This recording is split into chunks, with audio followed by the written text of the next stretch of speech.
नमस्कार। आज के शरीर प्रसारण में मैं आपके साथ doctor Pavan Kumar Chauhan, senior executive officer, yoga और नेचुरोपैथी। फ्रेंड्स, जैसा कि आप जानते हैं कि प्रातः 9:30 बजे से 10:30 बजे तक आप प्रतिदिन व्यवसायिक से संबंधित कार्यक्रम आप देखते हैं हमारे इस सजीव प्रसारण में, जहां की हम ऑनलाइन क्लासेस के माध्यम से आपको वोकेशनल कोर्सेज के बारे में आपको बताते हैं। साथ ही हम आपको कुछ प्रैक्टिकल के टिप्स भी यहाँ देते हैं। तो आज का बहुत ही इम्पोर्टेंट कार्यक्रम, जैसा कि आप लोग सब योग से संबंधित कार्यक्रमों में हमारे यहाँ एडमिट भी हैं, एडमिशन भी ले चुके हैं, और ये प्राकृतिक चिकित्सा एवं योग विज्ञान में डिप्लोमा पाठ्यक्रम के अंतर्गत योग के आधारभूत ज्ञान और इसके अंतर्गत जो टॉपिक है आज का, योग एक परिचय, इसकी हम चर्चा करेंगे। हमारे साथ स्टूडियो में हैं आचार्य कौशल कुमार जी, जो योग विशेषज्ञ हैं। मैं आचार्य जी का बहुत बहुत स्वागत करता हूं। आचार्य जी नमस्कार। जी, आपका बहुत बहुत स्वागत है स्टूडियो में। तो आइए हम इस कार्यक्रम पर आपके साथ चर्चा करते हैं। योग भारतीय संस्कृति का एक अभिन्न अंग रहा है, जो हमें हमारी परंपरा से विरासत में मिला है। योग तो न केवल हमारी संस्कृति की अमूल्य धरोहर है, अपितु स्वस्थ रहने के लिए एक अनमोल उपहार है। यह मनुष्य को जीवन जीने की कला सिखाता है। योग अब मात्र आश्रमों तक, साधु संतों तक सीमित नहीं है।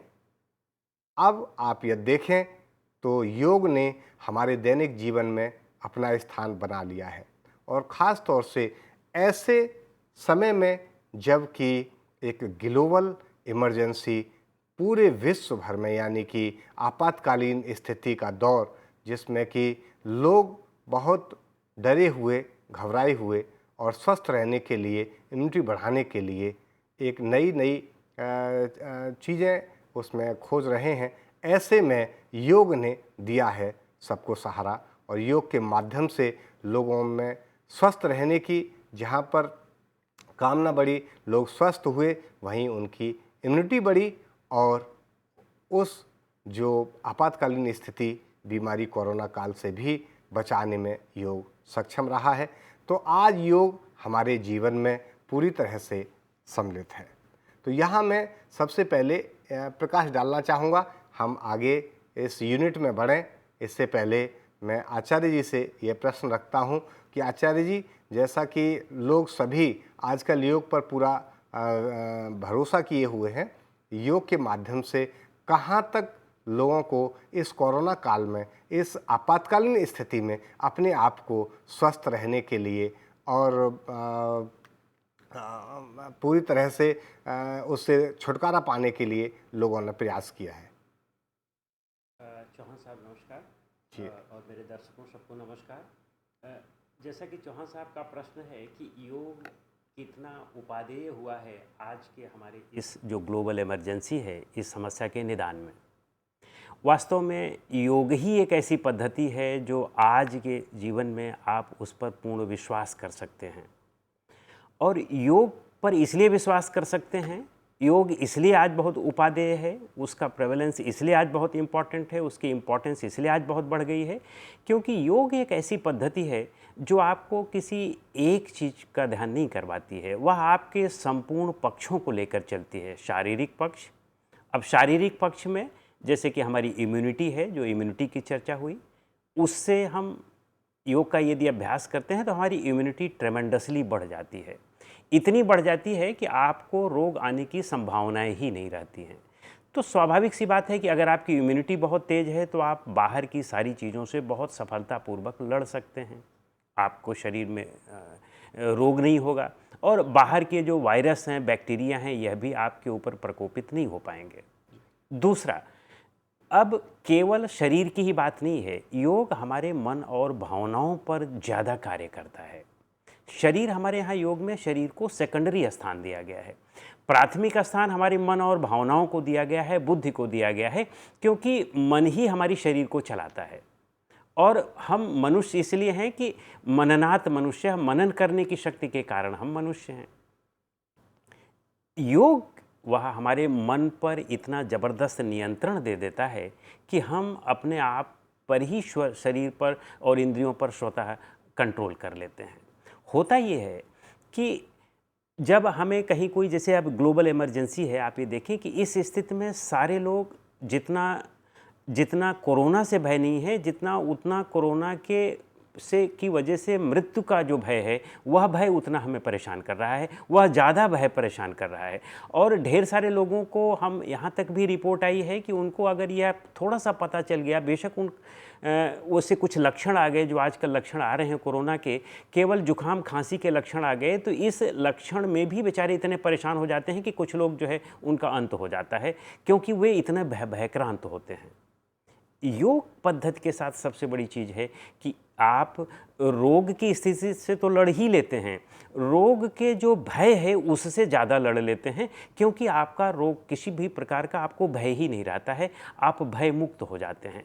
जहाँ आप भय मुक्त हो जाते हैं तो वहाँ आप रोग से लड़ने की आपकी क्षमता स्वतः विकसित हो जाती है। इसी तरह भावनात्मक स्तर पर है, भावनाओं के स्तर पर यदि हम कमज़ोर हैं, मन के स्तर पर हम कमज़ोर हैं, तो कितना भी आप शारीरिक इम्यूनिटी बढ़ा लें, कितना भी आप काढ़ा पी लें और सारी चीज़ें कर लें, आपका शरीर रोगमुक्त नहीं हो सकता है। इसलिए योग आज के जीवन में जितना प्रभावी है, उतना मेरे ख्याल से यह और कभी दूसरा उस स्थिति में प्रभावी नहीं रहा है, क्योंकि आज हमें शारीरिक, मानसिक, भावनात्मक सारी विपरीत परिस्थितियों से गुजरना पड़ रहा है। बिल्कुल, बहुत ही सुंदर तरीके से आचार्य जी आपने बताया, और यहाँ बहुत ही स्पष्ट मैं आप लोगों को भी कहना चाहूँगा कि योग केवल मानसिक और आध्यात्मिक रूप से तो सशक्त करता ही है, शारीरिक रूप से भी आपको सशक्त बनाता है। तो इसमें सबसे बड़ा रोल, जैसा आचार्य जी ने बताया कि मानसिक और आध्यात्मिक रूप से जो आप सशक्त हुए, इस आपके पॉजिटिव थॉट्स हुए, और आपको जो मृत्यु का जो भय जो होता है, योग के माध्यम से वो व्यक्ति जब योग में हो जाता है तो उसको मृत्यु का भय भी समाप्त हो जाता है। ऐसी स्थिति में उसे कोई और चीज़ परेशान नहीं करती और वो निश्चिंत होकर के अपना जीवन जीता है। तो योग के माध्यम से निश्चित रूप से लोग स्वस्थ हुए हैं, और ऐसी आपातकालीन स्थिति में भी सामना करके आज लोग आनंद के साथ जीवन जी रहे हैं जो योग में है। और ये योग आगे भी इसी तरह से अब चलेगा, क्योंकि लोग योग के विषय में इसकी प्राचीन परंपरा को, पद्धति को ठीक से समझ गए हैं और अपने जीवन में उन्होंने इसको धारण किया है। तो निश्चित रूप से योग एक बार पुनः क्रांति के रूप में आगे बढ़ेगा। आइए यहाँ जानते हैं योग शब्द का अर्थ क्या है। योग शब्द का अर्थ, देखिए, महर्षि पतंजलि ने अपने योग ग्रंथ में, उनका योग ग्रंथ है पातंजल योग सूत्र, उसमें वर्णन किया है, मानव जीवन का परम लक्ष्य अपने वास्तविक स्वरूप में स्थित होना ही है, और यही योग विद्या का ध्येय भी है। जो अगर हम योग शब्द के अर्थ की बात करें तो योग शब्द जितना हमें आसान लगता है, वास्तव में उसका अर्थ उतना ही व्यापक और विस्तृत भी है। ऐसा शास्त्रों के अनुसार अनेक अर्थ भी हमें मिलते हैं, लेकिन यदि हम सामान्य रूप से बातचीत करें तो योग शब्द का सामान्य अर्थ है जोड़ना, जुड़ना या मिलना, युक्त होना, संयोजित होना आदि सब जोड़ने से संबंधित ही ये सिनोनिम्स हैं योग शब्द के। तो आचार्य जी, सामान्य रूप से योग शब्द का जो अर्थ जिसकी हम बात कर रहे हैं, हमारे शिक्षार्थियों को आप कैसे एक्सप्लेन करना चाहेंगे? वास्तव में योग वह एक संस्कृत शब्द है और वह युज धातु से उत्पन्न हुआ है। युज रूट होती है, धातु होती है, उससे उत्पन्न हुआ है। और उसके जो हमारे धातु शास्त्र में उसके 3 अर्थ हैं। एक युजर योगे है, दूसरा युज समाधव है, और तीसरा युज संयमने है। युजर योगे का अभिप्राय सीधा सा है कि जोड़ना, मिलन करना, संयुक्त करना, युक्त करना। और इस अर्थ में हमारे अनेकों ग्रंथ हैं जिनमें यह अर्थ योग का दिया गया है जोड़ने का। हमारे यहाँ जो सबसे महत्वपूर्ण एक ग्रंथ है जिसको अगर आप लोगों ने सुना होगा, योग याज्ञवल्क ग्रंथ है, जिसमें याज्ञवल्क एक बहुत महान ऋषि हुए हैं। उस ग्रंथ में उन्होंने कहा है कि योग के उपदेष्टा हिरण्यगर्भ थे, और उसमें भी उन्होंने योग की एक बहुत अच्छी परिभाषा दी है कि संयोगो योग इत्युक्तो जीवात्मा परमात्मना। जीवात्मा और परमात्मा के संयोग को ही योग कहा जाता है। तो इस अर्थ में योग का अर्थ जुड़ना लिया गया है। दूसरा अर्थ है युज समाधौ। महर्षि पतंजलि या हमारा राजयोग समाधि के अर्थ में योग को लेता है, और इस अर्थ में वह कहता है कि प्रकृति और पुरुष का वियोग ही योग है। तो इस अर्थ में आप यूँ कह सकते हैं कि वह सीधा उलट देता है अर्थ को, तोड़ने को, यानी प्रकृति और पुरुष के बीच की जो ग्रंथि है, जब आप उसको तोड़ देते हैं तो उसे हम योग कहते हैं। तो महर्षि पतंजलि इस अर्थ में लेते हैं योगश्च चित्तवृत्ति निरोध को। और साथ में एक संयमने शब्द है, संयमने भी महर्षि पतंजलि कहीं कहीं लेते हैं। जैसे हमारा अष्टांग योग है, क्रिया योग है, इस अर्थ में वे संयम के ही अर्थ में योग को लेते हैं कि जहाँ हम संयम के द्वारा, अपने आप पर नियंत्रण के द्वारा, मन बुद्धि और इंद्रियों पर नियंत्रण के द्वारा इनमें हम करते हैं, तो हम उसको योग कहते हैं। तो इस तरह से हमारे इन ग्रंथों में ये लिया गया है, और सामान्यतया सभी ग्रंथों में इन्हीं 3 अर्थों में ही लिया गया है। और अगर हम इसको कुल मिला करके बड़ा ध्यानपूर्वक देखें तो चाहे उसका अर्थ जोड़ना हो या तोड़ना हो या संयम हो, हमारा मूल लक्ष्य है योग का अपने स्वरूप में स्थिति, जैसा कि चौहान साहब ने बताया। तो लक्ष्य वह है, उस लक्ष्य को प्राप्त करने के लिए हम विभिन्न प्रकार के साधन पकड़ते हैं। जैसे आपको यहाँ से चेन्नई जाना है तो आप कार से भी जा सकते हैं, आप ट्रेन से भी जा सकते हैं, वायुयान से भी जा सकते हैं। तो किस माध्यम से जाते हैं वह महत्वपूर्ण नहीं है, महत्वपूर्ण है कि आपको वहाँ पहुँचना है, और वह है हमारा स्वरूप स्थिति। बिल्कुल आचार्य जी, आपने बहुत ही सुंदर तरीके से योग शब्द के विषय में बताया। योग शब्द की जो उत्पत्ति है वह वास्तव में आपने बताया कि संस्कृत में योग शब्द की जो उत्पत्ति है युज धातु से मानी जाती है, और जिसका अर्थ है जोड़ना, स्वयं के साथ मिलन। अनुशासन के रूप में भी हम देखें, जैसा कि अभी आपने बताया, योग अनुशासन का वह विज्ञान है जो शरीर, मन व आत्मशक्ति का सर्वांगीण विकास करता है। योग के विषय में जैसा कि आप बता रहे हैं, बहुत ही सुंदर तरीके से अभी आपने बताया, युजिर योगे, युज संयमने, युज समाधि। ये बहुत ही सुंदर, ये तीनों ऐसी छोटी छोटी परिभाषाएं हैं जो मुझे लगता है कि हमारे जो लर्नर्स हैं उनको सबको याद कर लेनी चाहिए, और इनका ये अर्थ प्रॉपर समझ भी लेना चाहिए, क्योंकि इनके माध्यम से वो आगे बड़ी विस्तृत परिभाषाओं को भी आगे एक्सप्लेन करने में सक्षम होंगे। तो आवश्यकता ये इस बात की है, यदि हम परिभाषाओं की बात करें तो परिभाषाएं उपनिषदों में, वेदों में, महाभारत में और श्रीमद् भगवद गीता में बहुत सी योग, जैसा कि अभी आचार्य जी ने भी बताया, वशिष्ठ संहिता में, शिव संहिता में, हठ योग ग्रंथों में अलग अलग तरह की परिभाषाएं उसमें दी गई हैं, और सबका अपना एक विशेष महत्व भी है। तो उन पर भी हम चर्चा करेंगे। हम आगे एक एक करके बढ़ते हैं, मुख्य जो परिभाषाएं हैं इस पे हम बातचीत कर लेते हैं।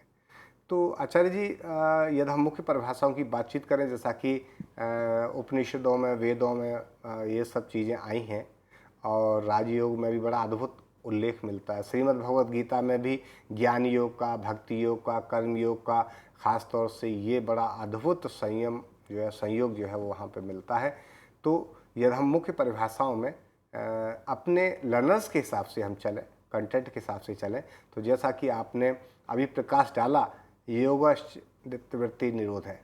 योगश्च चित्तवृत्ति निरोध है, ये जो महर्षि पतंजलि ने जो परिभाषा पतंजलि योग सूत्र में दी है कि चित्त की वृत्तियों का निरोध योग है, इसको हम किस तरह से एक्सप्लेन करना है?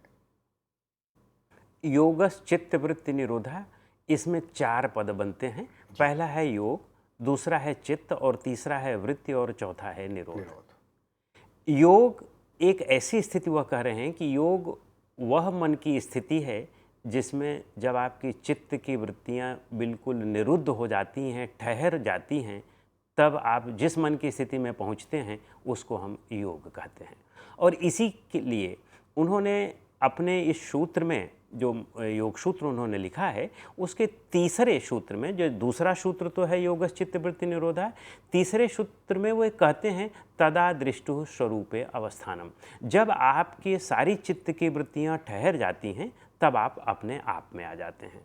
वास्तव में होता क्या है कि हमारा योग दर्शन, जो महर्षि पतंजलि का दर्शन है, वह यह कहता है कि इस संसार में दो प्रकार की सत्ताएं हैं, एक तो प्रकृति की और दूसरा पुरुष की। पुरुष, वे यहाँ स्त्री या पुरुष की बात नहीं कर रहे हैं, वे यहाँ आत्मा की बात कर रहे हैं, चेतन आत्मा की। चेतन आत्मा का पारिभाषिक शब्द हमारे योग दर्शन में उसे पुरुष कहा गया है और सांख्य दर्शन में भी उसे पुरुष ही कहा गया है। दूसरा प्रकृति है और प्रकृति के 24 भागों में प्रकृति को बांटा गया है। तो हम तो मूलतः जो है देख लें कि प्रकृति और पुरुष, जो ये संसार है, आत्मा के अतिरिक्त जो भी संसार में है, उसको उन्होंने प्रकृति कहा है। उन्होंने कहा है कि हम, एक सामान्य व्यक्ति, अज्ञानता के कारण प्रकृति को अपने आप समझना लगता है। वह ये सोचता है कि यह जो प्रकृति है, यह जो संसार है, वह मैं हूँ, यानी मैं और प्रकृति में वह अंतर नहीं कर पाता है। वह प्रकृति से अपने आप को जोड़ लेता है और यही, इसीलिए वे कहते हैं कि यह दुख का कारण है। वे कहते हैं कि दृष्ट दृश्यो संयोगो हे हेतु, दृष्टा और दृश्य का, प्रकृति और पुरुष का संयोग ही वह दुख का कारण है। फिर वे कहते हैं कि दुख यह इसलिए बना है क्योंकि हमने अपने चित्त में उसके प्रति आसक्ति, प्रकृति के प्रति आसक्ति पैदा कर ली है। तो वे कहते हैं कि उस आसक्ति को आप त्याग दें, उस आसक्ति का आप निरोध कर दें, तो आप अपने आप में आ जाते हैं और फिर आप सुखमय जीवन जीते हैं, क्योंकि योग का लक्ष्य ही है दुख से मुक्त होना। तो हम सांसारिक लोग जितने भी हैं, सामान्य लोग, हमेशा दुख में रहते हैं क्योंकि हम प्रकृति से बहुत अच्छी, पूरी तरह से जुड़े हुए होते हैं, अपने आप में और प्रकृति में अंतर नहीं कर पाते हैं। ये हमारी पत्नी है, ये हमारा पति है, हमारा बच्चा है, ये हमारी ज़मीन है, ये हमारा घर है। महर्षि कहते हैं कि ये हमारा जो आप कर रहे हो, ये सब छूट जाता है। कुछ समय के लिए आप हैं तो उसका आप उपयोग करें, उपभोग करें, लेकिन उसको अपना ना मानें। तो वो कहते हैं कि आप के चित्त की वृत्तियों से ही आप जुड़ते हो। जब आपकी चित्त वृत्तियाँ ठहर जाती हैं तब आप उनसे अलग हो जाते हो। एक उदाहरण के रूप में, जैसे आप गहरी नींद में सोते हैं, जब बहुत गहरी नींद होती है तो आपको कुछ नहीं पता होता है कि आप स्त्री हैं, पुरुष हैं, इंडियन हैं, जापानीज़ हैं, अमेरिकन हैं, आप सुख में थे या दुख में थे, कुछ भी नहीं पता होता है। क्यों नहीं पता होता है? क्योंकि उस समय आपकी चित्त की वृत्तियाँ स्वतः ही ठहर जाती हैं। गहरी नींद में चित्त की वृत्तियाँ ठहर जाती हैं, अपने आप ठहर जाती हैं। और जब आप उठते हो तब आपको पता चलता है कि भाई ये तो मैं कौशल हूँ, ये तो मैं चौहान जी हूँ, ये तो मैं ये हूँ, ये तो मैं वो हूँ। क्योंकि उस समय फिर आपका मन काम करना शुरू कर देता है, आपके चित्त की वृत्तियां काम करना शुरू कर देती हैं। गहरी नींद में यह स्वतः होता है। जब आप जग करके अपनी चित्त की वृत्तियों का निरोध कर देते हैं, जगते हुए कर देते हैं, तो उसी को हम योग कहते हैं। फिर उस समय आपको कुछ नहीं पता होता है कि आप क्या हैं। बाहर के संसार की चीज़ों से आप कट जाते हैं, केवल आप अपने आप में रहते हैं। तो उसी स्थिति को महर्षि योग कहते हैं और वही इनके यहाँ कहने का अर्थ है। चित्त की वृत्तियों का निरोध बहुत ही इम्पोर्टेंट परिभाषा है। ख़ास तौर से ये आप निश्चित रूप से इसको याद कर लें, रट लें और संस्कृत के जो शब्द हैं इनको भी ठीक से आप समझें। और जैसा कि आचार्य जी ने इस परिभाषा को आप देख सकते हैं, योगस् चित्त वृत्ति निरोध है। ये आप लाइन पूरी तरह से, इवन आप तो योग दर्शन की भी आप बुक आप ले सकते हैं, पतंजलि योग सूत्र की, उसके माध्यम से आप और भी कई उसमें परिभाषा, कई चीज़ें ऐसी हैं जो सीधी कनेक्टेड हैं, तो उसका भी आप सपोर्ट ले सकते हैं। बाकी तो जो हमारी टेक्स्ट बुक है उसका आप संज्ञान ले ही रहे हैं, इसके साथ तो आप चल ही रहे हैं। तो आगे बढ़ते हैं। नेक्स्ट हम इम्पोर्टेंट परिभाषा जो योग की अन्य मुख्य परिभाषाओं में श्रीमद् भगवद गीता से यहाँ ली गई है, मैं बात करता हूँ। नेक्स्ट योग है कर्मेषु कौशलम। जी डॉक्टर साहब। जी, इसमें योग में बेसिकली योग, भगवद गीता योग का ही बहुत महत्वपूर्ण ग्रंथ है। आप यूँ कहें कि सर्वश्रेष्ठ ग्रंथों में से एक है। उसमें योग की 3 परिभाषाएं दी गई हैं। जैसा कि पहली परिभाषा के संदर्भ में चौहान साहब ने कहा, उसमें एक परिभाषा है कि बुद्ध युक्ते जहाति है उभे सुकृत दुष्कृते तस्मोद्योगाय युज्यस्व योगः कर्मसु कौशलम। कर्म की कुशलता ही योग है। जब आप कर्म का इतने कौशल प्राप्त कर लें, इतनी एफिशिएंसी प्राप्त कर लें कि कर्म या कर्मफल आपको किसी भी प्रकार से प्रभावित न कर पाएँ, तो उसे वे कहते हैं कि यह योग की स्थिति है।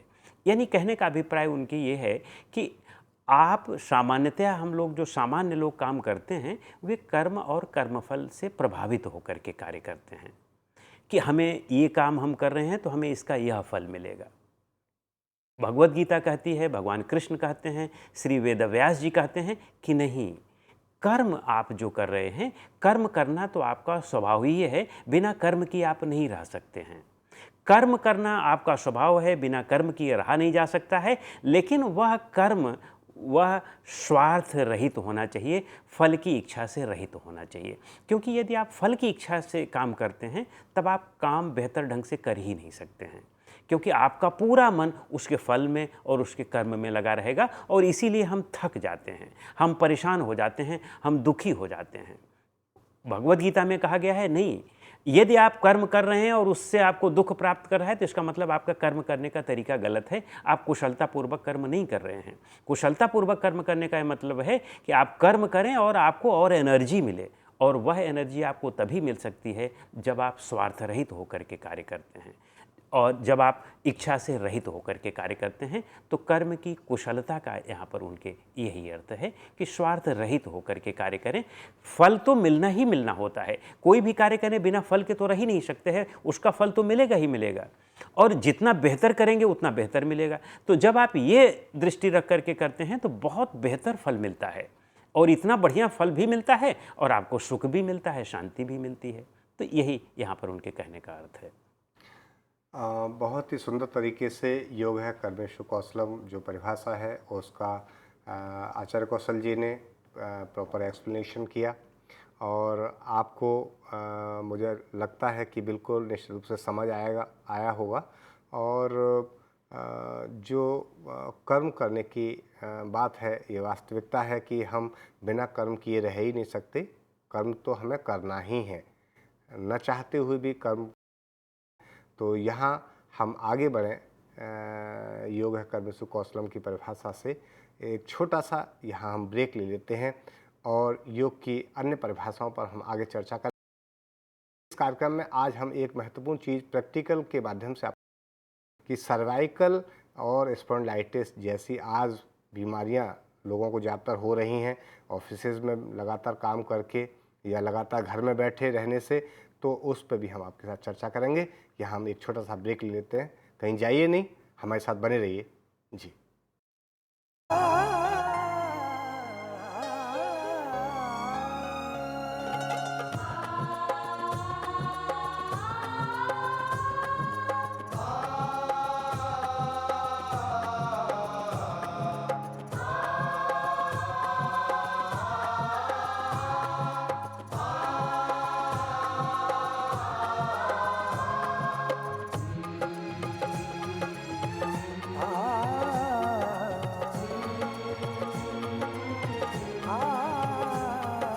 जीवन ये प्रकाशित करने, राहों को आलोकित करने, जीवन ये प्रकाशित करने, राहों को आलोकित करने, हम अपना दीपक स्वयं बने, हम अपना रास्ता स्वयं चुने, हम अपना दीपक स्वयं बने, हम अपना रास्ता स्वयं चुने। जीवन ये प्रकाशित करने, राहों को आलोकित करने।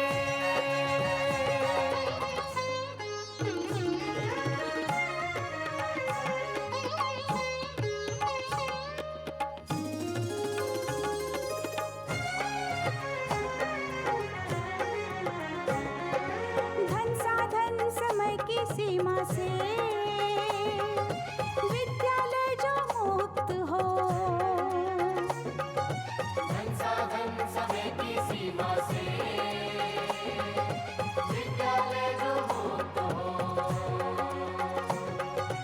कभी पढ़े हम कहीं पढ़े वे विषय की लोच से युक्त हो।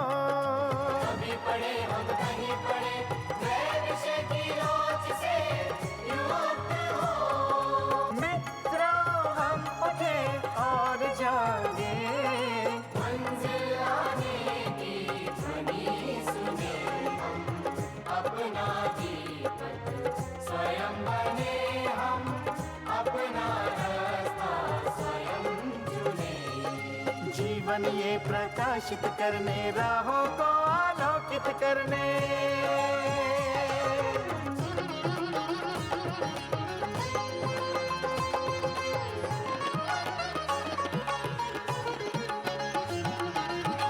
राष्ट्रीय मुक्त विद्यालय का है द्वार खुला सबकी खातिर। शिक्षा परीक्षा का अवसर एक बार ही क्यों मिलता फिर। शिक्षा और परीक्षा का अवसर एक बार ही क्यों मिलता फिर। दुनिया में इसके केंद्र बात, कोई मन चाहा केंद्र चुने हम, अपना दीपक स्वयं बने हम, अपना रास्ता स्वयं चुने। कोई मन चाहा केंद्र चुने हम, स्वयं बने हम,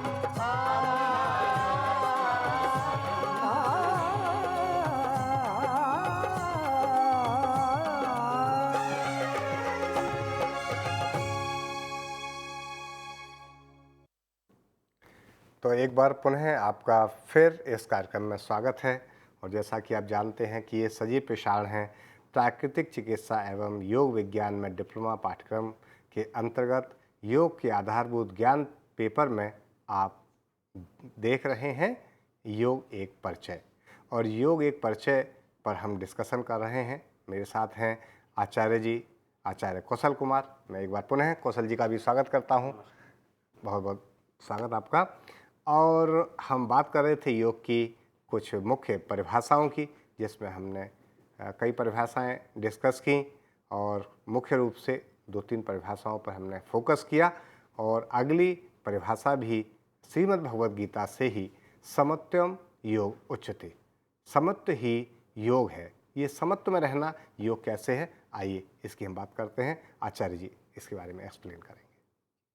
जैसा कि मैंने पिछले प्रश्न के उत्तर में भी बताया था कि भगवत गीता में योग की 3 परिभाषाएं हैं। एक परिभाषा की चर्चा हो गई और अब दूसरी परिभाषा है, वह है योगस्थः कुरु कर्माणि संग त्यक्त्वा धनंजय सिद्ध सिद्धयो समो भूत्वा समत्वम योग उच्यते।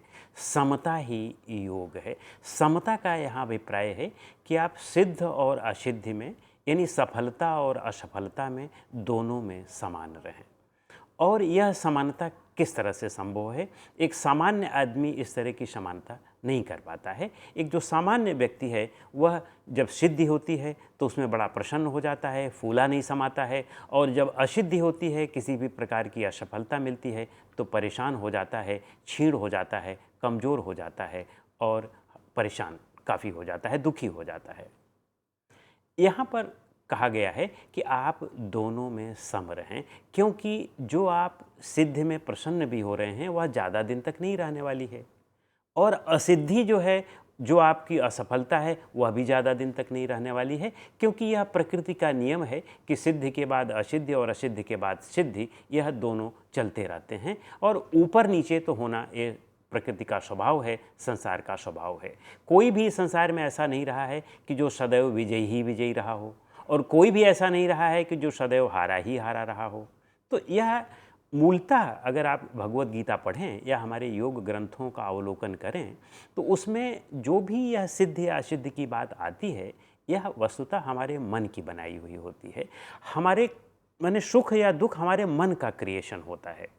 हम जिस चीज़ के प्रति बहुत आसक्त हो जाते हैं, वह चीज़ मिलती है तब तो हम सुख का अनुभव करते हैं, और वह चीज़ नहीं मिलती है तो हम दुख का अनुभव करते हैं। ठीक उसी चीज़ के लिए दूसरा व्यक्ति जिसमें हम सुख अनुभव कर रहे हैं, उसी चीज़ के लिए दूसरा व्यक्ति दुख का अनुभव कर सकता है। आप एक उदाहरण के रूप में देख सकते हैं कि जैसे आप देखें भगवान बुद्ध, उन्होंने राजपाट का त्याग किया, कुर्सी का त्याग किया, लेकिन उसी कुर्सी को प्राप्त करने के लिए अशोक ने अपने पता नहीं कितने भाइयों का वध करवाया।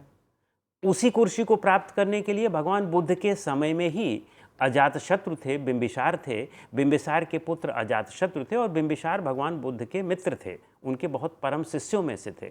अजातशत्रु ने उसी कुर्सी को प्राप्त करने के लिए अपने पिता की हत्या कर दी। तो कहने का मतलब है कि एक व्यक्ति कुर्सी को छोड़ने में खुशी हो रहा है, सुख हो अनुभव कर रहा है, एक व्यक्ति कुर्सी को प्राप्त करने के लिए अनेक इधर उधर के प्रयास करके कुर्सी को प्राप्त करने में सुख महसूस कर रहा है। तो समझ की स्थिति होती है कि हमारी समझ कैसी है, और यदि हम अपनी समझ को ठीक कर लें तो निश्चित रूप से जान लें कि सुख दुख नाम की इस तरह की कोई वस्तु है ही नहीं संसार में, यह तो केवल हमारे मन का बनाया हुआ है। और जब आप अपने मन में समता कर लेते हैं तो सुख दुख दोनों में आप बराबर रहते हैं। यही यहाँ भगवान कृष्ण कहना चाहते हैं। तो ये थे कुछ ऐसी मुख्य परिभाषाएं, इसके साथ अन्य परिभाषाएं भी हैं। यदि आप अन्य ग्रंथों को उठा करके देखेंगे, हठ योग में देखेंगे, शिव संहिता में देखेंगे, वैशिष्ट संहिता में देखेंगे, बहुत सारी परिभाषाओं का जिक्र उसमें किया गया है। तो आप लोगों को चाहिए कि जैसे जैसे इस कोर्स में आप आगे बढ़ें तो दूसरे जो मटेरियल्स हैं उनका भी आप सपोर्ट दें, अधिक से अधिक नॉलेज प्राप्त करने की कोशिश करें। जैसा कि अभी आचार्य जी ने बताया आपको कि आप किसी भी स्थिति में एक समान नहीं रहते, हमेशा स्थितियां बदलती रहती हैं और आप भी उसके अनुसार बदल जाते हैं। तो सुख हो तो बहुत आप हर्षित होते हैं, दुख होता है तो आप दुखी होते हैं, जबकि स्वाभाविक रूप से आप ये हो सकते हैं जब आप योगमय हो जाते हैं, योग को वास्तविक रूप से समझने लगते हैं, अपनी वास्तविक जो आपका स्वरूप है उसमें आप स्थित हो जाते हैं, जो योग का स्वरूप है, तब फिर आपको इन सारी चीज़ों का कोई प्रभाव आप पर नहीं पड़ता, तब आप समान रूप से रहने लगते हैं। ये अभी जैसे बहुत अच्छा एग्जाम्पल आचार्य जी ने दिया, और मैं आपको फिर कहना चाहूँगा कि स्थितियाँ समान सदैव नहीं रहती हैं। जो शुरुआत हुई थी इस साल के प्रारंभ में कोरोना की वजह से लोगों के जो हालात थे, डर और भय चारों तरफ व्याप्त था, लोग अस्वस्थ महसूस कर रहे थे, धीरे धीरे करके वो खत्म हो रहा है और ये हमेशा नहीं बना रहेगा, ये भी धीरे धीरे चला जाएगा।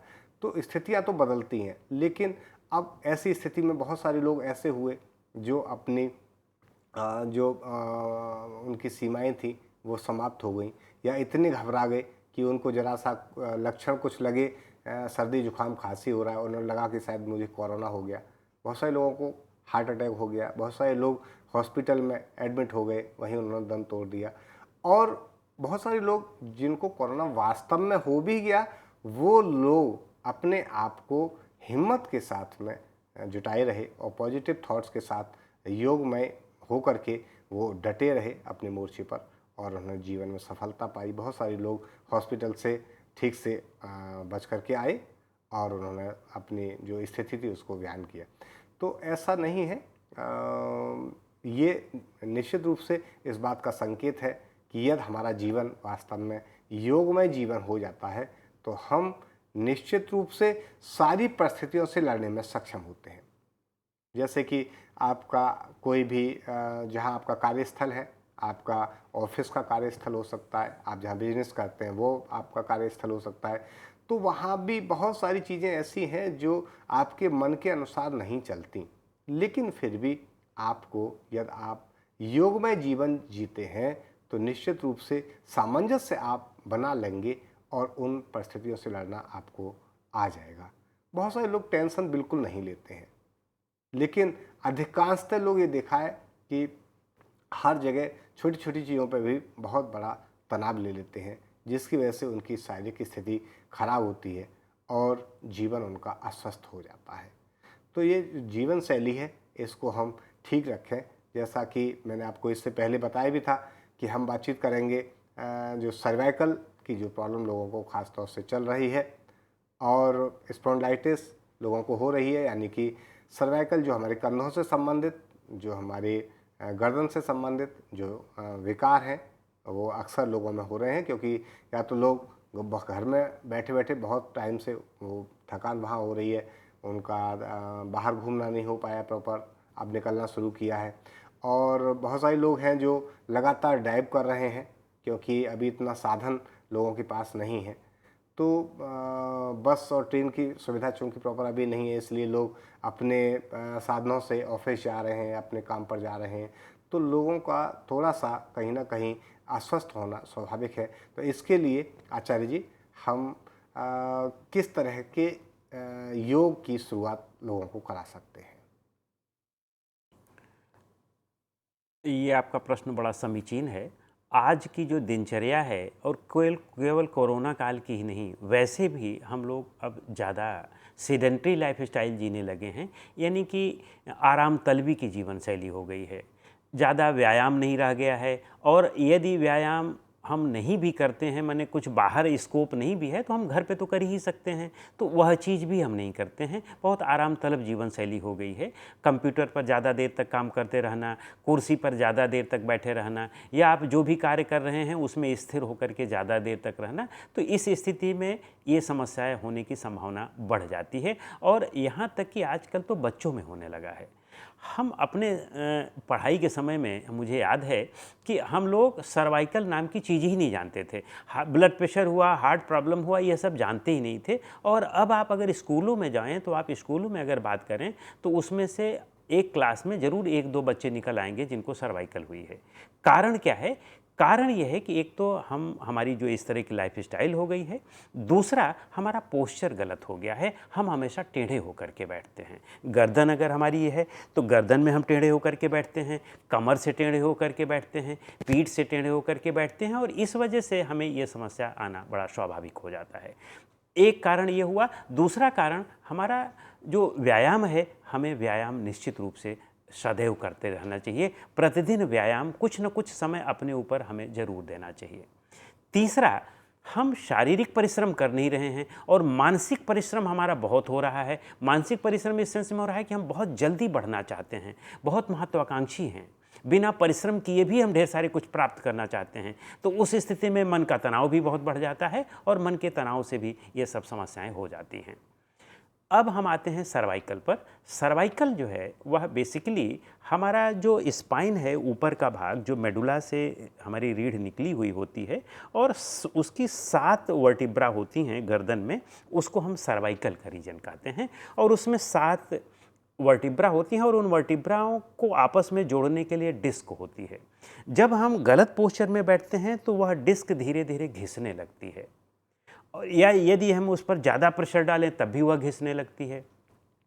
कहीं चोट आने की वजह से उसमें भी चोट हो सकती है, लेकिन वह तो दूसरी बात है। हम अपनी जीवन शैली से जो ये प्रॉब्लम क्रिएट करते हैं वह है कि जब हमारी डिस्क घिस जाती है तो उनके बीच में जो नसें हैं वे दबने लगती हैं, और उसे ही हम स्लिप डिस्क या स्पॉन्डिलाइटिस आदि कहते हैं।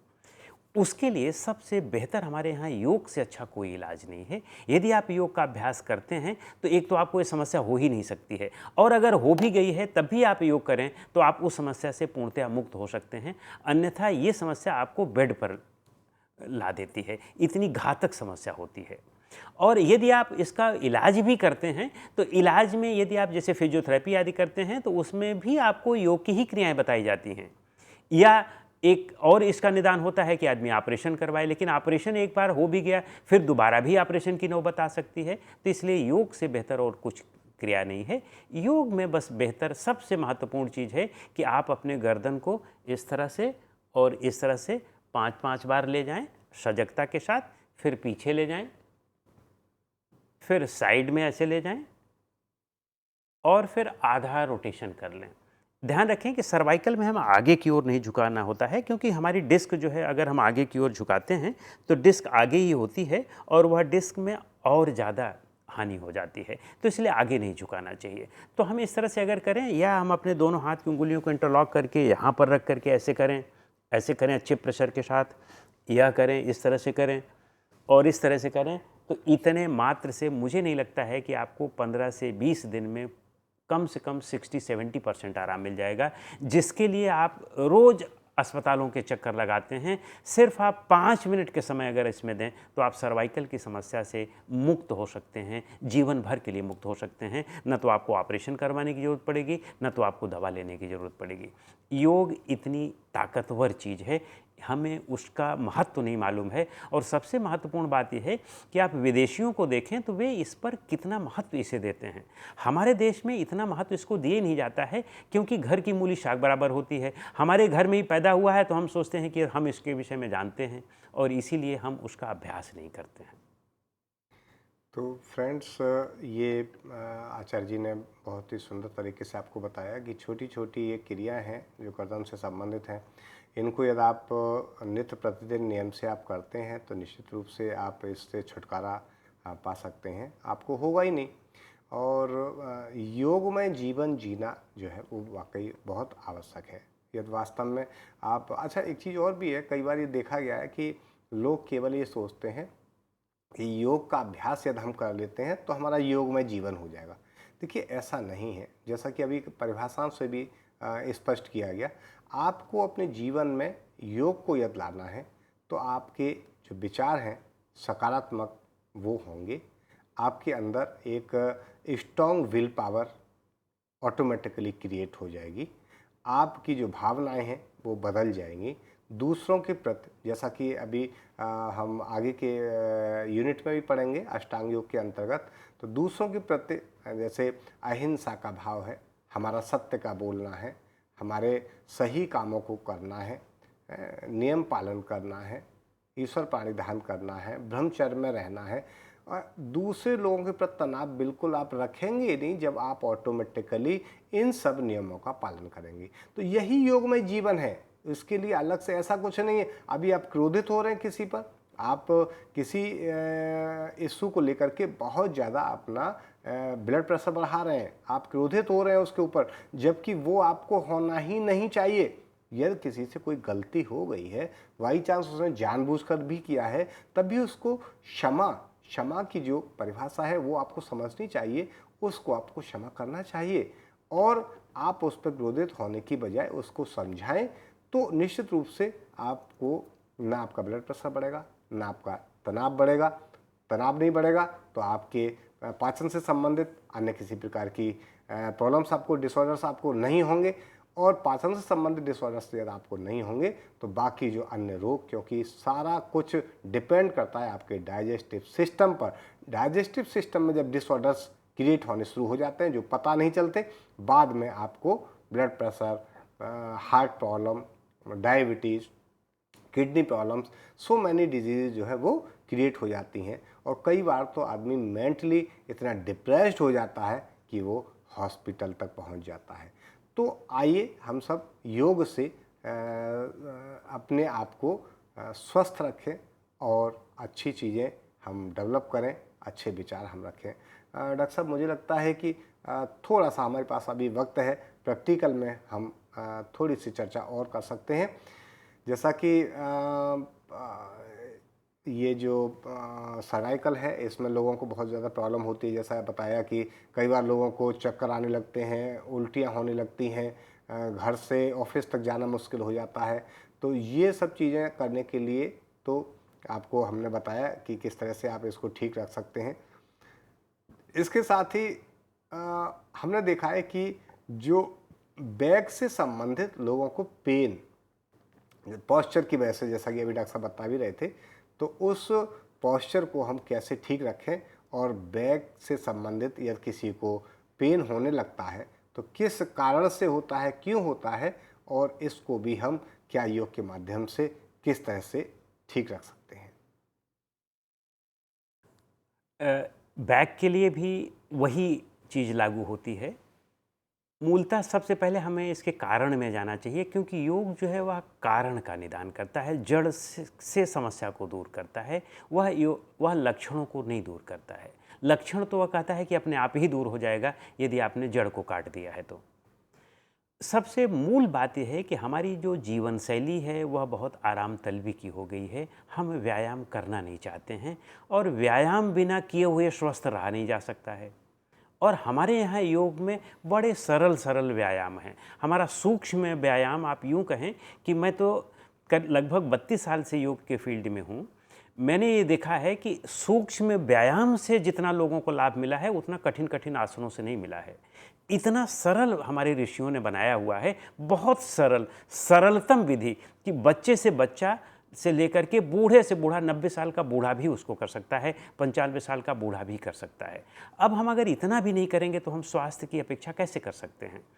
तो कहने का अभिप्राय है कि आराम तलबी जीवन ना हो हमारा, हम कुछ न कुछ व्यायाम जरूर करें। कुछ ना करें तो हम पैदल ही आधे घंटे चलें, और पैदल आधे घंटे चलने का मतलब कि केवल पैदल चलने के लिए पैदल चलें, ना कि आप, कुछ लोग इसलिए भी इसका भी जोड़ लेते हैं कि वे कहीं और भी दूसरा काम 10 मिनट के लिए कर रहे हैं, वहाँ पैदल चले गए तो सोच रहे हैं कि हमने पैदल चल लिया। उसका भी प्रभाव थोड़ा बहुत पड़ता है, लेकिन आप पैदल चलने के लिए जब पैदल चलते हैं तो वह भी एक बहुत महत्वपूर्ण रोल प्ले करता है। इसके बाद जो सबसे महत्वपूर्ण है कि तनावग्रस्त जीवन शैली हो गई है।